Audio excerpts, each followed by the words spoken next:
الحمد لله رب العالمين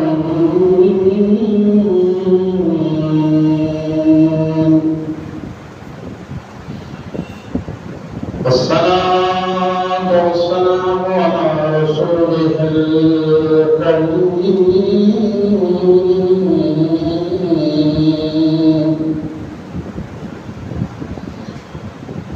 وعلى آله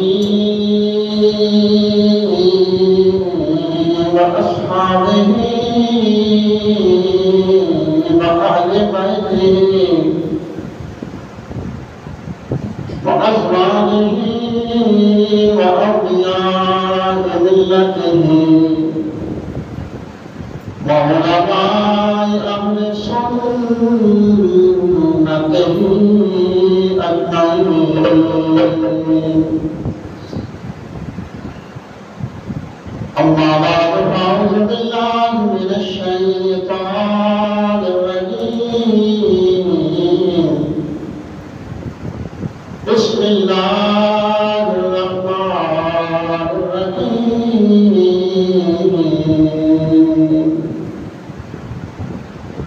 إن هذا لهو البلاء المبين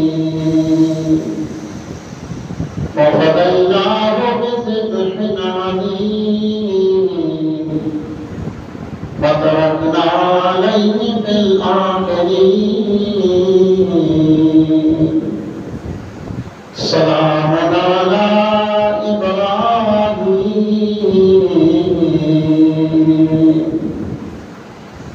صدق الله العظيم وصدق رسوله النبي الكريم الأمين. قال الله تبارك وتعالى في شان محبوبه مخبرا وآمرا: إن الله وملائكته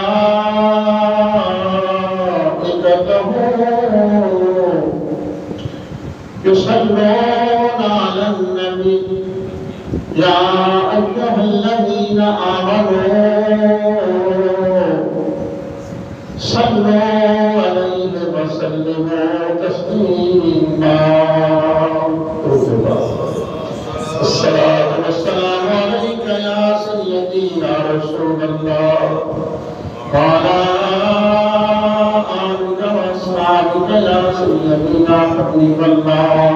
الصلاة والسلام عليك يا سيدي يا رسول الله وعلى آلك وأصحابك يا سيدي يا خاتم النبيين.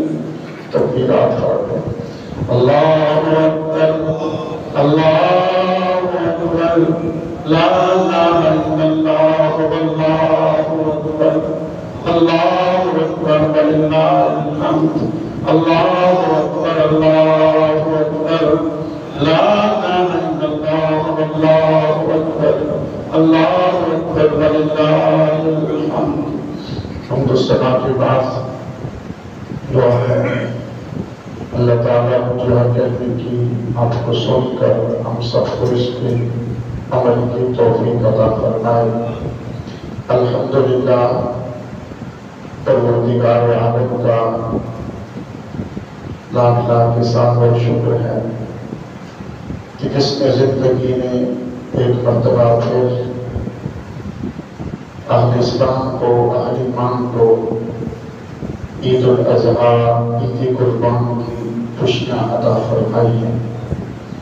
اللہ تعالیٰ آج اس مقدس بابرکت دن کی فیض و برکات نصیب فرمائے اور آج کے جتنے عمل ہے قربانی کا عمل ہے عید کے عمل ہے اللہ تعالیٰ ان کو اپنے شان کریم شان قدوسیت کا صدقہ ہماری کمی کوتاہیاں معاف کر کے درجہ قبولیت عطا فرمائے. الحمدللہ خوش قسمت اور بانصیب حضرات اللہ تعالیٰ کے حضور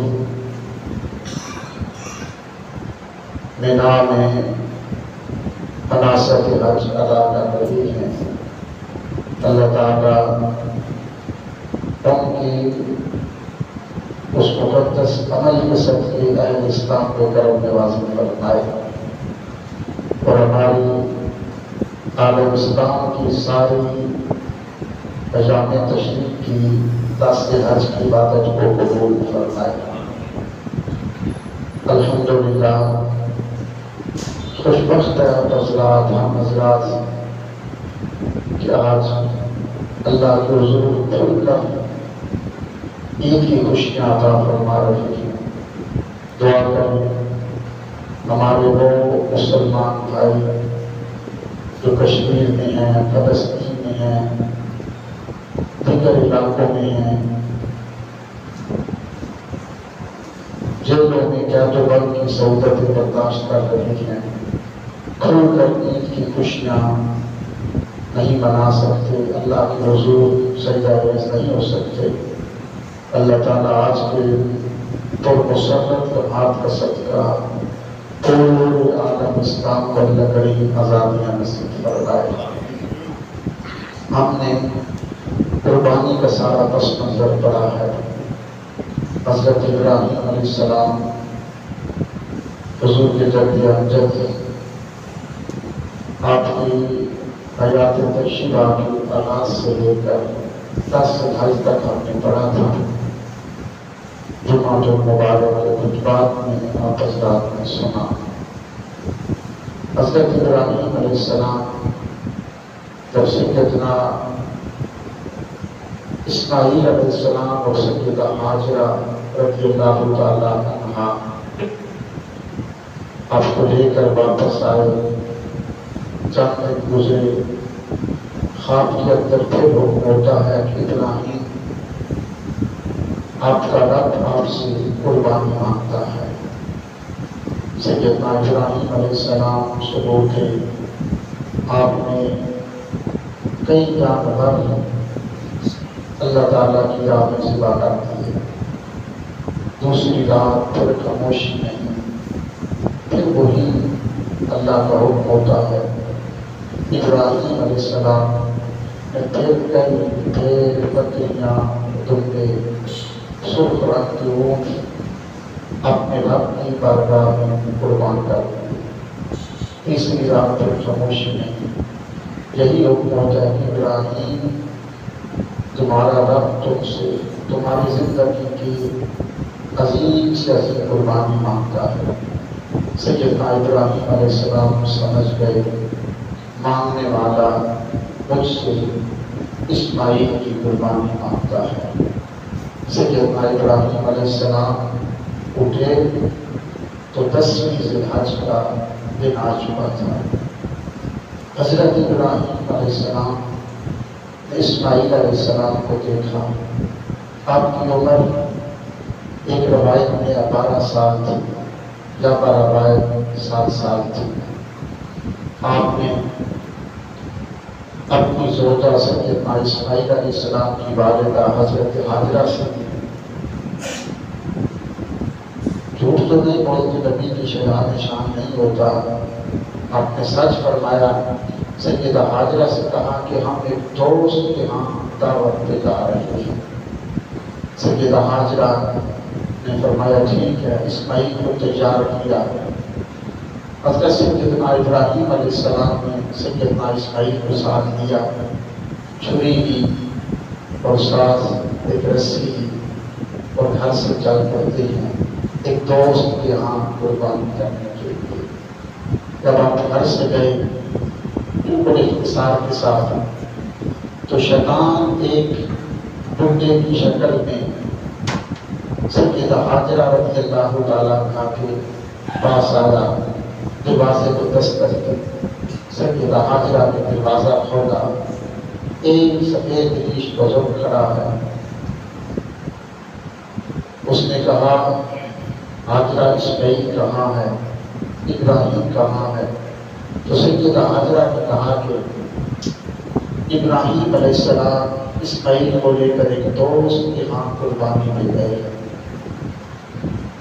تو شیطان نے کہا کہ حاجرہ ابراہیم علیہ السلام اسماعیل کو عرض سے بالا، تو حاجرہ نے کہا کہ یہ کیسے ہو سکتا ہے کہ ابراہیم علیہ السلام اپنے پیارے بیٹے کو اپنے ہاتھوں سے ذبح کر دے گا؟ تو شیطان نے کہا کہ نہیں، اصل میں ابراہیم کہتے ہیں کہ میرے رب کا حکم ہے، اور ابراہیم کو جو رب کا حکم ہوتا ہے پھر ابراہیم علیہ السلام وہ کام گھر گزرتے ہیں، پیچھے نہیں کرتے۔ جب رب کا نام سنا تو سیدہ حاجرہ نے آپ نے کہا کہ ایک اسماعیل کیا ہے، اگر اللہ تعالیٰ نے مجھے اسماعیل جیسے ہزاروں بیٹے عطا کیے ہوتے، میں ایک ایک کر کے اپنے رب کی راہ میں قربان کر دیتا۔ شیطان وہاں سے دوڑا، سیدنا اسماعیل علیہ السلام کو جا کے پکڑا اور کہا کہاں جا رہی ہو؟ ہاتھ میں چھری ہے، رسی ہے، کس دعوت میں؟ تمہارا باپ تو مجھے ذبح کر دے گا۔ سیدنا ابراہیم علیہ السلام نے پلٹ کے دیکھا شیطان ہے، آپ نے 7 کنکر اٹھائے دے مارے۔ آگے چلتی ہیں، پھر شیطان پلٹ جاتا ہے اور کہتا ہے کہ ابراہیم دیکھو، اللہ نے آخری عمر میں بیٹا عطا کیا ہے، کیوں ذبح کرتے ہو؟ پھر سیدنا ابراہیم علیہ السلام نے 7 کنکریاں اٹھائی اور شیطان کو دے ماری۔ آگے چلتی ہے تھوڑا سا، پھر شیطان پلٹ کے آتا ہے اور کہتا ہے ابراہیم خواب ہوتا ہے، تم نے خواب دیکھا ہے؟ تو آپ نے فرمایا کہ یہ خواب کسی عام انسان کا نہیں تھا، ایک نبی کا خواب ہے، اور نبی کا خواب نصر قطعی ہوتا ہے، جھوٹا نہیں ہوتا۔ پھر آپ نے 7 کنکر اٹھائے اور دے مارے۔ اللہ تعالیٰ کو یہ عطا سیدنا ابراہیم علیہ السلام کی اتنی پسند آئی، اللہ نے حکم دے دیا تا صبح قیامت جہاں پہ حج کے لیے آنے والے جب تک ان 3 مقامات پر 7 کنکریاں اٹھا کر نہیں ماریں گے، ان کا حج قبول نہیں ہوگا۔ اور جو میرے پیارے ابراہیم کی سنت کو ادا کرے گا، میں اس کو گناہوں سے اس طرح پاک کر دوں گا جس طرح بچہ ماں کے شکم سے باہر آتا ہے۔ ابراہیم علیہ السلام آگے گئے، مینا کا میدان شروع ہوتا ہے، آخر پہ پہنچے تو حضرت ابراہیم علیہ السلام ایک پتھر پہ بیٹھے، اسماعیل کو سامنے کھڑا کر دیا، معصوم بچہ باپ کے ساتھ چال کے تو کہا بیٹا دیکھو میں نے خواب دیکھا ہے، یا بنی انی اری فی المنام، میں نے خواب دیکھا ہے، انی اذبحک، بیٹا میں تمہیں ذبح کر رہا ہوں، فانظر ماذا تری، اب بتا تیری کیا رائے ہے؟ تو جانتا ہے کہ خواب نبی کو جو آتا ہے یہ اللہ کا حکم ہوتا ہے، میں خواب میں تجھے ذبح کر رہا ہوں، فانظر ماذا تری، اب تو اس میں تیری کیا رائے ہے، تو کیا کہتا ہے؟ تو سیدنا اسماعیل علیہ السلام نے کہا قال یا ابت، اے میرے باپ، افعل ما تؤمر، ایسا کیجیے جیسا تمہارے رب نے آپ کو حکم دیا ہے، ایسا کیجیے، انشاءاللہ من الصابرین، انشاءاللہ مجھے صبر کرنے والا ہو۔ تو یہ کس نے سکھایا تھا حضرت اسماعیل علیہ السلام کو؟ باپ اگر تمہاری گردن پہ چھری پھیرنا چاہے، چھری چلانا چاہے، تو بیٹا تم اپنے باپ کے سامنے گردن رکھ دینا اور انکار نہ کرنا۔ بیٹے کی باپ سے تو ملاقات ہی بڑی کم ہوئی تھی، ساری زندگی جتنی عمر تھی 7 سال تھی یا 12 سال۔ اسماعیل علیہ السلام اپنی ماں کے پاس تھے، ماں اپنے بیٹے کی تربیت کرتی رہی اور اپنے باپ کی محبتیں سکھاتی رہی، اور ماں نے اتنی محبت سکھا دی اپنے بیٹے کو، باپ بھی کہ جب باپ نے بیٹے سے کہا کہ بیٹا کی گردن پہ چھری چلانا چاہتا ہوں، تو بیٹے نے کہا کہ ابا جی میری گردن حاصل ہے چھری چلانے کی، انشاءاللہ من الصابرین، انشاءاللہ مجھے صبر کرنے والا پاؤ۔ ماں جیسے چاہے بیٹے کو باپ کی محبت سکھائے یا باپ سے متنفر کر دے، ماں کے ہاتھ میں ہوتا۔ جب یہ سنا ابراہیم علیہ السلام نے تو ہاتھ میں رسی تھی، چھری تھی، تو آپ نے بیٹے کے ہاتھ میں رسی باندھی، پاؤں میں رسی باندھی تو سیدنا اسماعیل نے کہا ابا جی یہ میرا کرتا اتار دینا، ایک لمبی گفتگو میں اختصار کے ساتھ آپ بتا رہا ہوں۔ ابا جی میرا کرتا اتار دینا اور یہ میری ماں کو دینا، جب میری ماں مجھے یاد کر کے روئے گی اس کرتے کو سینے سے لگا کے تسلیاں پائے گی۔ سیدنا ابراہیم علیہ السلام نے سنا، بیٹے کو سینے سے لگا دیا، اب روتے جا رہی ہیں، اللہ تو نے مانگا بھی تو کیا، 90 سال کی عمر میں بیٹا دیا تھا تو کوئی اور چیز مانگ لیتا، زندگانی مانگ لیتا، اونٹ مانگ لیتا، دل میں کیا رہی ہے۔ ادھر اللہ فرماتا ہے ابراہیم قربانی کو دیر ہو رہی ہے، جلدی کرو۔ سیدنا ابراہیم علیہ السلام نے بیٹے کو لٹایا، اپنی آنکھوں پر بھی پٹی باندھی، بیٹے کی آنکھوں پر بھی پٹی باندھی، اور پھر اپنے لرزتے ہاتھوں کے ساتھ جب سیدنا اسماعیل علیہ السلام کے گردن پہ چھری رکھی، ابراہیم علیہ السلام نے چھری رکھی، پھر آنکھوں میں آنسو آئے، تھوڑی دیر کے لیے رکتے ہیں، ادھر اللہ نے فرمایا ابراہیم جلدی کرو، کہا لبیک اللہم لبیک، اللہ میں حاضر ہوں، میں حاضر ہوں، لبیک اللہم لبیک، اللہ تیرا بندہ ابراہیم حاضر ہے، میں اپنے بیٹے کو قربان کرنے کے لیے حاضر ہوں، اللہ میں حاضر ہوں۔ سیدنا ابراہیم علیہ السلام جب چھری چلانے لگے اس وقت اللہ تعالیٰ نے چھری سے فرمایا خبردار اسماعیل کی گردن پر چلنا، اگر تو اسماعیل کا ایک روکنا بھی کاٹا یاد رکھ جہنم کے ساتھ تو تبوں کا عذاب تجھ کے اٹھ کے رکھ دوں گا۔ یہ تو جان کے نبی کو ایک طرح جانتا ہے کروا رہا۔ ایک روایت میں سیدنا ابراہیم علیہ السلام نے چھری چلائی، چھری چل گئی، رٹیں کٹ گئی، جب چھری باہر نکال اسماعیل پھر زندہ، پھر پیسے پہ پیسے۔ لیکن ایک روایت میں کہ چھری چلائی، چھری نہ چلی، غصے میں آ کے پتھر میں دے ماری، اور جب پوری نبوت اور رسالت کی زور سے چھری چلانے کی کوشش کرتے ہیں، اللہ نے فرمایا جبریل میرا پیغمبر ابراہیم غصے میں آ گیا۔ اگر آج ابراہیم نے پورے غصے میں نبوت اور رسالت کی زور سے چھری چلائی، چھری چل جائے گی، اسماعیل کی گردن کٹ جائے گی، اور قیامت تک کے لیے لوگوں پہ لازم ہو جائے گا بیٹوں کی قربانی کرتے رہی۔ میں امت مصطفیٰ کو مشکل میں نہیں ڈالنا چاہتا، جاؤ اس سے پہلے ابراہیم پورے نبوت اور رسالت کے زور سے چھری چلائیں، اسماعیل کی گردن کٹ جائے، جنت سے دنبا لے جاؤ، اسماعیل کو نیچے سے ہٹا کر تمنے کو لٹاؤ، اس طوفانی کو کنارے لگا دو۔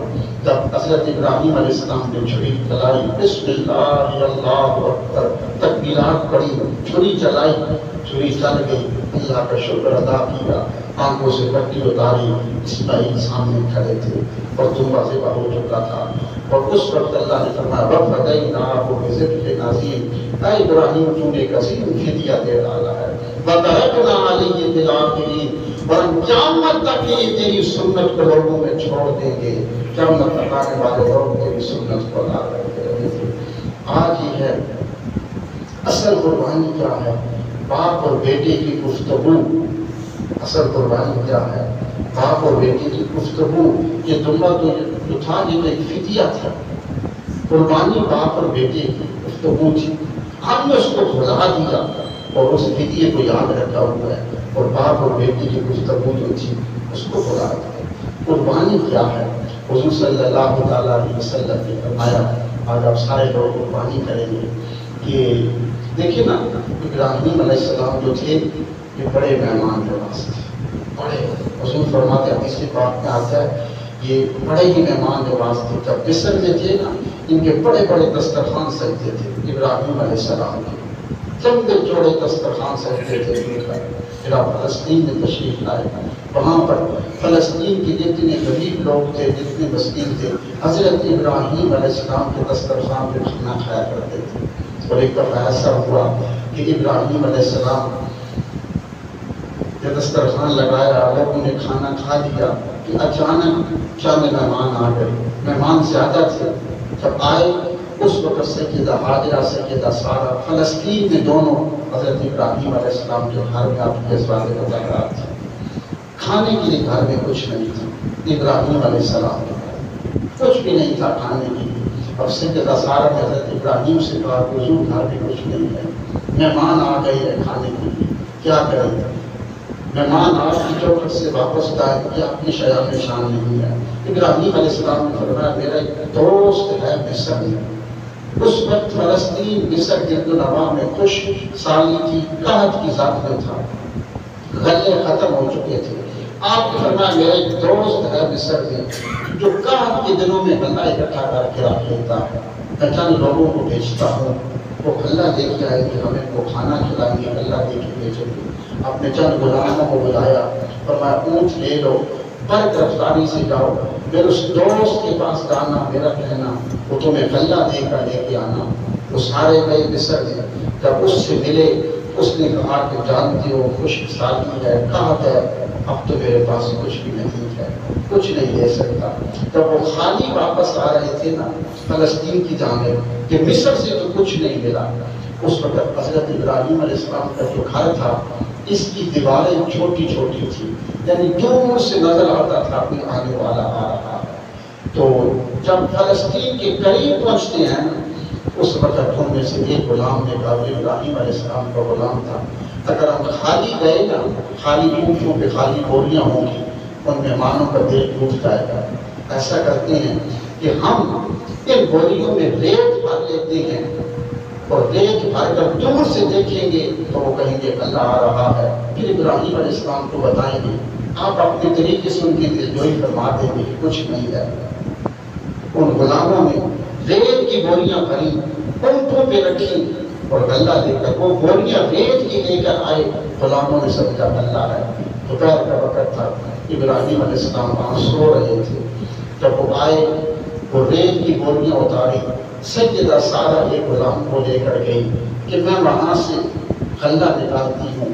اپنی جو ہی وہ بوری کھولی تو فرماتی ہیں کہ اتنی پیاری اس گندم نکلی اس بوری سے، اللہ نے اس ریت کو گندم میں تبدیل کر دیا تھا، اتنی پیاری گندم، اور کہتے ہیں اتنی اعلیٰ گندم تھی جب اس کو پیس کے روٹیاں بنائیں تو فرماتی ہیں کہ اتنی خوشبو نکلی کہ کہتے ایسی کبھی خوشبو نہیں آتی تھی۔ تب مہمانوں کو کھانا کھلا دیا، ساری ریت کی بوریاں گندم میں غلہ میں تبدیل ہو چکی تھی۔ ابراہیم علیہ السلام پوچھتے ہیں، باہر آئے، اللہ کا شکر ادا کیا۔ سیدہ سارہ نے کہا حضور آپ کا جو وہ مصری غلام تھا نا، اس نے بڑی اعلیٰ گندم بھیجی ہے، ایسی گندم پہلے کبھی نہیں دیکھی تھی۔ آپ نے فرمایا مصری غلام نے نہیں بھیجی، وہ مصری اس دوست نے نہیں بھیجی، وہ عرش کے دوست نے بھیجی ہے۔ آپ نے فرمایا دیکھیں، آپ فرماتے ہیں اگر آپ غریبوں کو کھانا کھلائیں، غریبوں کا خیال رکھیں گے تو آپ اللہ تعالیٰ جنت سے آپ کے لیے کھانے کا انتظام کرتا ہے۔ یہ قربانی کیا ہے جو آپ کو اللہ تعالیٰ نے عطا کی ہے؟ یہ قربانی حضور صلی اللہ علیہ وسلم نے فرمایا کہ جب قربانی اتنا ایک عظیم چیز ہے کہ اگر آپ 10 ذی الحج کو حضور نے فرمایا کہ اگر احد پہاڑ سے زیادہ اگر آپ صدقہ کریں، احد پہاڑ کتنا بڑا پہاڑ ہے شہر مدینہ کا، حضور نے فرمایا احد پہاڑ سے آپ زیادہ صدقہ کریں، اللہ آپ کو اتنا ثواب نہیں دے گا جتنا قربانی کرنے کا ثواب عطا فرمائے گا۔ اس لیے کچھ لوگ کہتے ہیں نا کہ عید کے دن صدقہ کر دو، قربانی کر دو، فرمایا سب سے افضل عمل کیا ہے؟ اللہ کے ہاں خون بہانا ہے، قربانی کرنی ہے۔ حضور نے فرمایا جب بندہ قربانی کرتا ہے اس کے جانور کے خون کا قطرہ زمین پہ گرنے سے پہلے اللہ اس کی زندگی کے سارے گناہوں کو معاف کر دیتا ہے، معاف کر دیتا ہے۔ اور اس کا حضور نے فرمایا اس کے خون کا قطرہ زمین پر گرنے سے پہلے کیا ہوتا ہے؟ اللہ اس کی قربانی کو قبول فرما لے، اس کی قربانی کو قبول کر لے۔ حضور حضرت سیدہ فاطمہ زہرا رضی اللہ تعالیٰ عنہا آپ سے فرمایا فاطمہ تمہاری قربانی کا وقت ہو چکا ہے، جاؤ آپ اس جانور کے قریب حاضر ہو جاؤ۔ حضور نے فرمایا کہ جہاں پر آپ کی قربانی کا جانور ہے آپ وہاں پہ جائیں، اس کے پاس کھڑے ہوں اور کھڑے ہو کر آپ دعا کریں۔ جب اس جانور کے پاس آپ کھڑے ہو کر دعا کریں گے اللہ تعالیٰ اس کے برکت سے آپ کی ساری دعاؤں کو بھی قبول فرمائے گا اور گناہوں کو بھی معاف فرما دے گا۔ ہم عید کے دن جہاں پہ پڑھنے کرتے ہیں، آج عید کا دن ہے، ایک تو یہ ہے کہ آج کوشش کریں کہ سارا دن آپ کا اللہ کی رضا پہ گزرے. اگر آپ کے گھر کے چوکھٹ پہ کوئی غریب آیا گوشت دینے کے لیے کوئی بھی، آپ جتنا اللہ کی راہ میں اس کو دیتے ہیں اللہ اس سے کئی گنا کو زیادہ عطا فرمائے گا. مسجد میں آئے ہم پڑھنے گے، آپ اس میں دل کھول کر آپ اس میں حصہ لیں اور گفتگو بھی ساتھ سماعت فرمائیں. حضور صلی اللہ علیہ وسلم نے فرمایا، آپ دیکھو نا لوگ مسئلہ پوچھتے ہیں کہ جی مجھ پہ قربانی ہے، قرض بھی ہے اور یہ مسئلہ بھی ہے، یہ مسئلہ بھی ہے، یعنی قربانی سے بچنے کی کوشش کرتے ہیں، کسی طریقے سے قربانی سے بچ جاتے ہیں. لیکن یاد رکھو قربانی کس پہ واجب ہے؟ قربانی کس پہ واجب ہے؟ صاحب نصاب پہ واجب ہے. حضور ساری زندگی صاحب نصاب نہیں ہوئے. حضور کو ساری زندگی زکوٰۃ واجب نہیں ہوئی، اس لیے کہ حضور کے گھر میں تو کھانے کے لیے کچھ تھا ہی نہیں، کبھی ہوتا کبھی نہیں ہوتا تھا. لیکن حضور صلی اللہ علیہ وسلم 10 سال مدینہ طیبہ میں حضور کی قربانی واجب نہیں تھی. حضور 10 سال مدینہ طیبہ میں قربانی کرتے رہے اور حضور 2 جانور قربانی کیا کرتے. ایک جانور کی حضور 2 جانور، ایک اپنی طرف سے اور ایک اپنے غریب امت کی طرف سے کیا کرتے تھے. اور 10 سال حضور نے مدینہ طیبہ میں حضور کی قربانی واجب نہیں ہوئی، صاحب نصاب حضور نہیں تھے، لیکن 10 سال قربانی کرتے رہے. اور پھر حضور نے جب حج کرنے کے لیے تشریف لے گئے تو حضور نے وہاں پر اپنی حیات طیبہ کے حضور کے 63 سال زندگی مبارک تھی. حضور نے 63 اونٹ وہاں پہ خود اپنے ہاتھ سے ذبح فرمائے. ایک اونٹ میں 7 حصے ہوتے ہیں، اگر 63 کو آپ 7 سے ضرب دیں تو 141 قربانیاں بنتی. اور وہ جو مدینہ طیبہ کی 10 سال حضور 2 جانور کرتے رہے، 20 کو بھی 150 سے اوپر حضور نے قربانی کی تھی، وہ جو حضور پر واجب نہیں تھی. پھر حضور نے سیدنا علی بن مرتضیٰ سے فرمایا، علی میں چلا جاؤں گا لیکن میرے ماں ساری زندگی جب تک تم حیات ہو ایک قربانی اپنی طرف سے کرنا اور ایک میری طرف سے قربانی کرنا، ایک اپنی طرف سے کرنا. اور یاد رکھو حضور نے فرمایا کہ اب لوگ مسئلہ پوچھ جانا کہ جی یہ قربانی کا سارا گوشت گھر پہ رکھنا جائز ہے؟ بھائی جائز ہے، اور سارا دینا بھی جائز ہے، سارا رکھنا بھی جائز ہے، سارا دینا بھی جائز ہے. لیکن دوسرا مسئلہ یاد نہیں ہے، سارا دینے والا رکھنے والا مسئلہ سب کو یاد ہے. کئی پوچھتے ہیں سارے اس قربانی کا سارا گوشت رکھنا جائز ہے، یہ مسئلہ پوچھیں گے. یہ نہیں پوچھتے، کبھی کسی نے نہیں پوچھا کہ سارا گوشت دینا جائز ہے، یہ نہیں پوچھے. بلکہ ایک دوست اس دن کہہ رہا تھا کہ جی دعا کریں کہیں سے 2 مہینے کے لیے فریزر مل جائے گا، گوشت ہم اکٹھا کر لیں. پھر محرم میں اکثر لوگ پوچھتے ہیں جی محرم میں قربانی کا گوشت کھانا جائز ہے؟ لیکن ابھی تک پڑا ہوا ہے بھائی پورا سال کھانا جائز ہے، پورا سال. اب تو کیا ہوگا، وہ تکھا پالکیاں چلیں گی، باربیکیو پالکی چلے گی، یہ ہے. اور پھر جو اچھا گوشت ہوتا ہے نا وہ نکال کر اپنے فریزر میں گھر میں، اور جو خود کو پسند نہیں 2-4 بوٹیاں اٹھا کر غریب گھروں میں دے دیتی ہے. حضور نے فرمایا ولیمہ سنت ہے. کیا ہے؟ سنت ہے. حضور نے فرمایا ولیمہ، حضور نے فرمایا نکاح کرو شادی کرو ولیمہ کرنا سنت ہے. لیکن حضور نے فرمایا کہ ولیمے کا کھانا شر الطعام، یہ سب سے برا کھانا ہے. سنت ہونے کے باوجود حضور نے فرمایا کہ یہ کھانا برا ہے. کیوں فرمایا؟ اس لیے کہ اس کھانے میں کوئی غریب شامل ہے نہیں ہوتا، سارے اپنے امیر ہوتے ہیں، رشتہ دار ہوتے ہیں. حضور نے فرمایا اس کھانے میں کوئی غریب شامل نہ ہو، وہ کھانا وہ عمل شر و طعام سب سے برا ہوتا ہے. تو ایک دو یہ نہیں کہ آپ کسی غریب کے گھر میں 2 بوٹیاں 4 نہ سب کے گھروں میں بھیجیں گے. کسی ایک غریب کے گھر میں آپ 1 کلو بھیجتے جاتے، ایک وقت اس کا کھانا بن جائے. تو حکم یہ کہ آپ قربانی کے گوشت کے 3 حصے کریں اور 3 حصے کرنے کے بعد آپ گھر میں رکھیں، رشتہ داروں میں دیں. اور سب سے پہلے آپ غربا جو آپ کے محلے کے مستحق ہیں آپ اپنی قربانی کا گوشت ان تک پہنچائیں. قربانی کی جو کھالیں ہیں وہ اپنے جو مدارس ہیں آپ ان تک پہنچائیں. کوشش کریں جب آپ قربانی کریں تو قربانی کرنے کے وقت آپ اپنے جاندار کے پاس کھڑے ہیں، تکبیرات پڑھیں. اور یہ تکبیرات جو ہم پڑھ رہے ہیں، حضرت ابراہیم علیہ السلام نے تکبیر بیٹے کی گردن پہ چھری رکھ کے پڑھی تھی، اتنی برکت تھی. اللہ نے قیامت تک کے لیے ہر سال 5 دنوں کے لیے امت مصطفیٰ کو واجب کر دیا کہ تم نے ہر سال 5 دن یہ تکبیریں پڑھتے ہیں. تو دعا ہے کہ اللہ کی عمل کی توفیق عطا فرمائے۔ نماز کا طریقہ حضرات سماعت فرما لیں، وہی ایک ہی طریقہ ہے، بڑی نماز ہو، بڑی عید ہو یا چھوٹی عید ہو، اس کی 2 رکعتیں ہوتی ہیں۔